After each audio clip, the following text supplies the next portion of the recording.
காலையிலேருந்து சும்மாவே இருந்தமேன்னு சொல்லிட்டு மனசாட்சி ரொம்ப உறுத்துதேன்னு சொல்லி ஏதாவது வேலை இருந்தால் கொடுங்கம்மான்னு சொன்னேன்.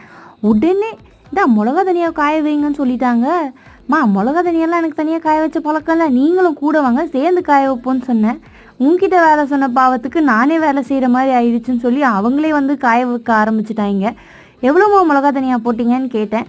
2 கிலோ தனியாக்கு 1.5 கிலோ மிளகா தான் நான் எப்பவும் போட்டு ஆட்டுவேன்னு சொல்லிட்டாங்க. இது ஒரு பெரிய வேலைங்க. மிளகாவை எடுத்துகிட்டு இப்போ காய வைக்கணும், அதை மூடி வைக்கணும், திருப்பி கொண்டு வரணும், திருப்பி ரைஸ் மில்லுக்கு கொண்டு அப்பாப்பா ஒருபாடு வேலையாக இருக்குது. அப்புறம் இதெல்லாம் கொண்டு வந்தாங்க. இதெல்லாம் பாரு காஞ்சிருச்சு பாரு, இந்த மாதிரி உடைச்சா உடையணும், அப்போ தான் மிளகா வந்து நல்லா காஞ்சிருக்குன்னு அர்த்தம், இல்லைன்னா ஒழுங்காக அரையாதுன்னு சொன்னாங்க.